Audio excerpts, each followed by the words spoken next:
24 hores, uns registres que fan d'este mes de març el més plujós a Castelló des de 1912. Avui s'ha decretat l'emergència zero en les comarques de la Plana Alta i la Plana Baixa, on, segons les previsions, es podrien acumular fins 80 litres en 12 hores. La força de l'aigua ja ha derrocat murs, ja ha deixat camins tallats, iguals inundats. Es recomana extremar la precaució al volant i no travessar rius ni barrancs. El Consorci Provincial ha rescatat ja 9 persones, 7 de les quals havien quedat atrapades en els seus vehicles i altres 2 en un xalet de l'Alcora.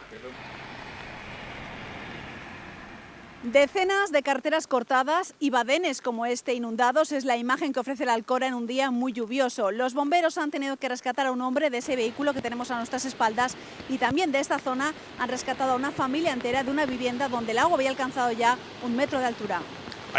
Ya lleva buenos días así, aquí lloviendo. ¿3 días lloviendo? Sí, han llovido esta noche, han llovido más de 100 litros, según un pluviómetro que tenemos en casa. Lleva ya 2 o 3 días lloviendo y esta noche no ha parado en toda la noche y ahora toda la mañana sí también sin parar. Estas calles van todas de ancho en ancho. Hombre, más de un año hace que no llueve así. Hoy 1 año y más también. Está todo... ¿Se les ha inundado algo? No, nada de nada. Inundado no, porque tenemos las casas bien. I a la zona de València les pluges també estan sent contínues amb moments de molta intensitat. Les precipitacions afecten sobretot les comarques de l'Horta Nord i el Camp de Morvedre. A Sagunt i a Massamagrell s'han hagut de rescatar diverses persones que havien quedat aïllades als seus vehicles.